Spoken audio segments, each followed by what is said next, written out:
So the Labour peer at the centre of the donation scandal has been placed under investigation by the House of Lords standards watchdog.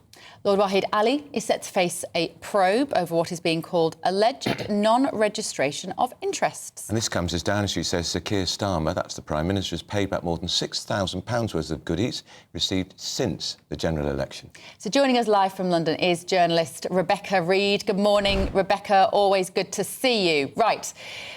So Keir Starmer giving back this £6,000, is that a semi-admission of guilt? Because if he'd done nothing wrong, he wouldn't have had to give anything back, and he could surely have just owned that decision. I don't think it's an admission of guilt, but I do think it's a mistake in terms of comms. I think the second that you do anything like this, like giving things back, you kind of imply that something untoward has happened. And I think, broadly speaking, it largely hasn't. But it's a bit, I think his other mistake was when he said, OK, well, actually, we're not going to take money for clothes. And then suddenly it's like, well, OK, clothes are not OK, but hospitality is. Where's the line? So I think, honestly, he needs to just try and hold steady and not do anything or say anything and wait for it to pass. But he seems to be kind of buckling under the pressure, and I can see why, because it is absolutely relentless at the moment, the reporting on it. Relentless because people think it's wrong, Rebecca. It's a very bad look. A Prime Minister who earns a very good salary. As leader of the opposition, he was earning £155,000. His wife is earning more than £50,000, taking £32,000 in suits and shirts and posh specs from Lord Ali. It's a very bad look for a Labour Prime Minister. You don't agree? I personally, it's never troubled me. David Cameron also did it, and it doesn't bother me when he did it. No, he didn't actually, Rebecca. No, he didn't. This is the first Prime Minister. This is the first Prime Minister to have his wardrobe paid for by a donor, and the first Prime Minister's wife to have a wardrobe paid for by a donor. Samantha Cameron made her own clothes, and Boris Johnson's wife hired her clothes, but they were not paid by donors. That's very, very much counter to what I've read in national publications. Well, check it out. It'll all be there in the Cameron's Register of Interests. They're still there on the website. Absolutely, I'm fully aware of that, but there have been multiple pieces this week explaining all of But anyway, the what's it up to do with David Cameron? We're talking about the current Prime Minister who came in saying the Tories were sleazy, they were riddled with cronyism, and everything was going to be different. I think their issue was when things weren't appropriately declared, and that's why there have been some stumbling blocks for Keir Starmer, because it hasn't been perfectly declared. But broadly speaking, whether you think it's a good look or a bad look, nothing illegal has happened.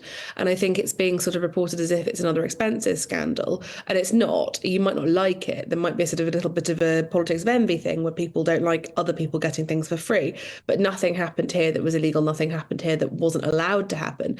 And you may feel that the system isn't right and that it needs reform, and that there's probably a conversation to be had around that. But I think this reminds me very much of Partygate, which is that it's a function of digital journalism that when people want to read about a topic, we keep publishing more and more articles about that topic beyond when it is in public interest. And in the same way that Partygate just kept coming up with tiny minor details about things that didn't matter and turning them into another week of news, it's the same thing that's happening here. And ultimately, I think it's this idea that we just keep flipping prime ministers and getting people out, which hamstrung the Tories and looks like it could end up hamstringing Labour. And it's a very depressing way of attempting to do politics. Do you think it will end up like that, Rebecca? Do you think this could literally lead to Sir Keir Starmer having to step down at some point in the next 6 to 12 months?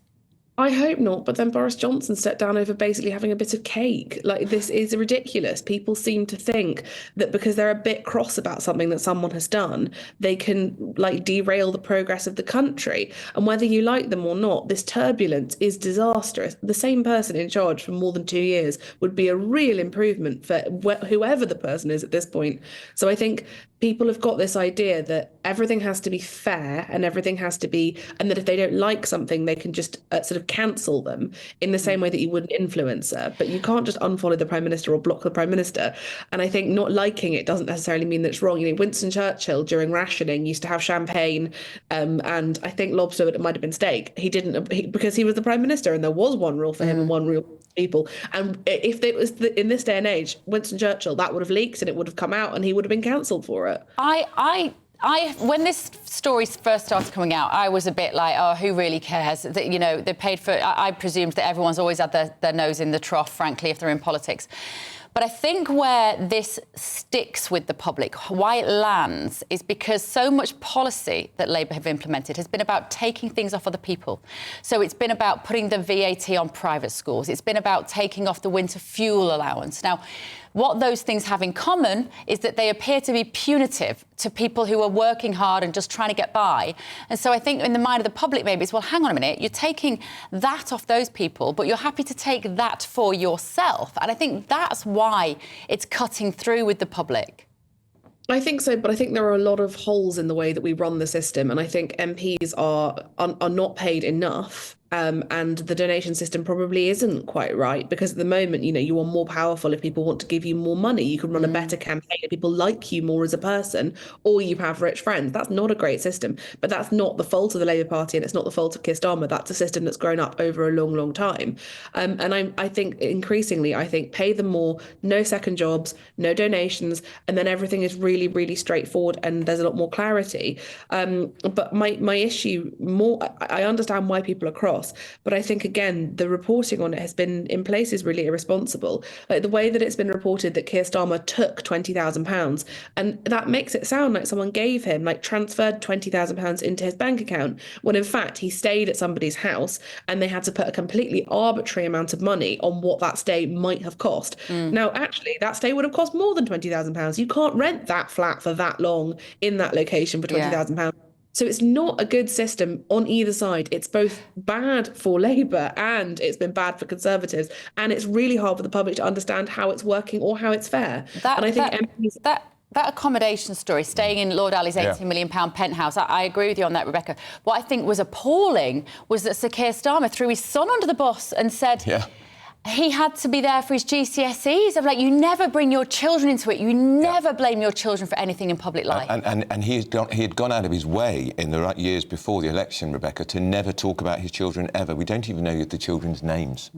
Which is great and really appropriate. I think, again, I'm not sure that his comms are great, but I do think sometimes he forgets that he is the Prime Minister and everything he says will remain in conversation for the coming weeks. And he has to remember that. But I have sympathy with wanting, if you are being hounded by the press, then, and there are people outside your front door, I understand wanting to protect your child. But again, I think this is about, we need, again, another conversation about being an MP. What's the security like? Why is it possible for there to be a bank of journalists outside your house all the time? Why is it possible why is Nigel Farage feeling unsafe to hold surgeries? So again, alongside no second jobs and no donations, you also need to give them better security. The whole MP system is very, very broken, I think. Yeah, and very old-fashioned. Rebecca, thank you so much. Journalist and author there, Rebecca Reid. And we just asked you before we let you go, Rebecca, the Prime Minister's giving back £6,000 worth of freebie gifts.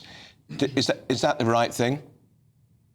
Well, my own personal view is that when you're in a position of power, if you're accepting gifts, there's an inference that something needs to be given in return. And for example, many, many years ago, I'll tell you the story about the beautiful, beautiful handbag.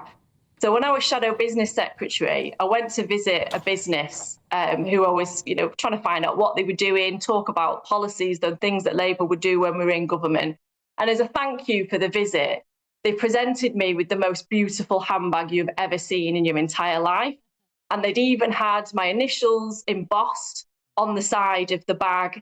And I felt so bad because I thought, well, I know they're trying to do a nice thing here, but I can't accept this because anything that I then do in government, it will be inferred that I've done it because they've given me a gift. So I had to tell them, I'm sorry, I can't take this beautiful bag. And I gave them a present back in return because I felt so bad for saying no. But I just don't think when you're in a position of power, you can accept gifts in that way, and you have to be so careful. Very interesting, Rebecca. How much was the handbag worth, do you think? I think it was at least a few £100s. Right. It wasn't a cheap bag, and it was the most beautiful bag you've ever seen in your entire life. You know what? It makes me wonder whether that's why women maybe like you and Emma that we spoke to earlier, maybe that's why you don't rise to the top, because you're too honest and you haven't got your nose in the trough. Do you have your suspicions that you have to sort of play a certain slightly murky moral game in order to get yourself at the top of the ladder? You shouldn't have to. I mean, and that's the problem with politics, is that a lot of the certainly like my constituents, if you knock on the door, they'll say, oh, you're all the same. And you'll say, well, we're not all the same, Yeah. And there's an element of trust that's been lost from politics. And I think as politicians, politicians from all parties, we've got to work hard to show people that politicians, for the most part, don't have their noses in the trough. We're in it because we want to make our communities a better place. Yeah. And we need to work hard to make sure that our constituents understand that's what we're really all about. Well,